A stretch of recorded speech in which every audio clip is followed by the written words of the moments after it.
নমস্কার বন্ধুরা, আমি অরিন্দম চলে আসলাম আজকে এই মুহূর্তে যে 26,000 শিক্ষকের এসএসসি শিক্ষকের যে চাকরি বাতিল হয়ে গেছিলো তার একটা এই মুহূর্তে বিরাট বড় একটা গুরুত্বপূর্ণ আপডেট নিয়ে। আপডেটটা এটাই যে আজকে কিন্তু মুচলেখা ছাড়াই কিন্তু সমস্ত শিক্ষক কিন্তু জয়েন করলো, যেখানে কিন্তু সুপ্রিম কোর্টের অর্ডার ছিল যে প্রত্যেকটা শিক্ষককে মুচলেখা দিয়ে তারপরে কিন্তু জয়েন করতে হবে, কিন্তু সেটা কিন্তু করা কিন্তু হলো না। মুচলেখা ছাড়াই কিন্তু প্রত্যেকটা শিক্ষক কিন্তু জয়েন করে নিল। এখানে কিন্তু অনেকে আদালত অবমাননার কিন্তু কেসও কিন্তু দেখতে পাচ্ছে, যেটা আদালতকে অমান্য করা হলো। সো ভিডিওটা কন্টিনিউ করুন এবং কি আপডেট আছে আরও বিস্তারিত আপনারা জেনে নিন। 2016 স্কুল সার্ভিস কমিশন প্যানেলে থাকা 25,753 জন শিক্ষকের চাকরি চলে যায় কলকাতা হাইকোর্টের নির্দেশে। যে নির্দেশের বিরুদ্ধে সুপ্রিম কোর্টে যান শিক্ষাকর্মীরা। সুপ্রিম কোর্ট জানিয়েছে মুচলেখাতে স্কুলে যোগ দিতে হবে তাদের, কিন্তু আজ সোমবার স্কুলে শিক্ষক ও শিক্ষাকর্মীরা যোগ দিলেও তারা কার্যত মুচলেখা দিচ্ছে না। সেই সংক্রান্ত কোনো নির্দেশিকা নেই সরকারের তরফে। এতে আদালত নির্দেশ অবমাননা হবে কিনা তা নিয়ে কিন্তু প্রশ্ন অলরেডি ওঠা গেছে। 2016 সালের স্কুল সার্ভিস কমিশনের প্যানেলে থাকা 25,753 জন শিক্ষাকর্মীর চাকরি চলে যায় কলকাতা হাইকোর্টের নির্দেশে। যে নির্দেশের বিরুদ্ধে সুপ্রিম কোর্টে যান শিক্ষাকর্মীরা। সুপ্রিম কোর্টের অন্তর্বর্তী স্থগিতাদেশের ফলে আপাতত চাকরিতে বহাল রয়েছে তারা। তবে শীর্ষ আদালতের শর্ত যতদিন বিচার প্রক্রিয়া চলবে ততদিন কিন্তু তারা চাকরিতে বহাল থাকবে। পরে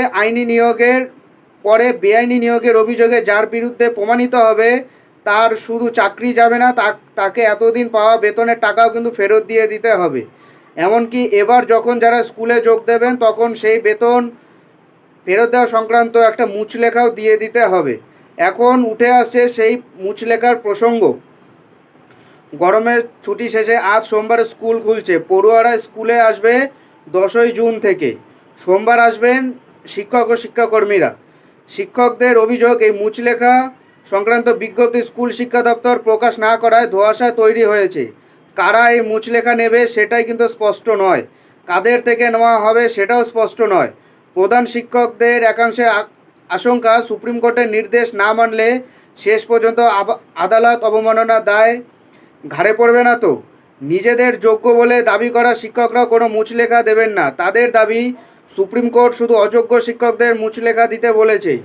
যোগ্য শিক্ষক শিক্ষিকা 2016 সালের অধিকার মঞ্চের পক্ষ থেকে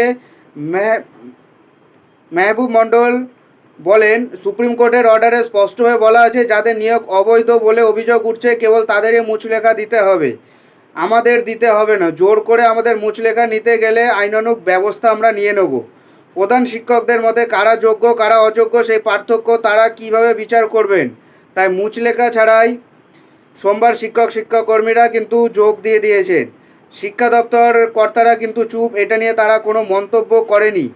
এক কর্তা শুধু বলেন, বেআইনি নিয়োগ কাদের হয়েছে সেটা তো স্পষ্ট নয় এখনও। কোনো শিক্ষক কি নিজে তার নিয়োগ বেআইনিভাবে হয়েছে বলে মুচলেখা দেবে? প্রশ্ন তো থাকছেই।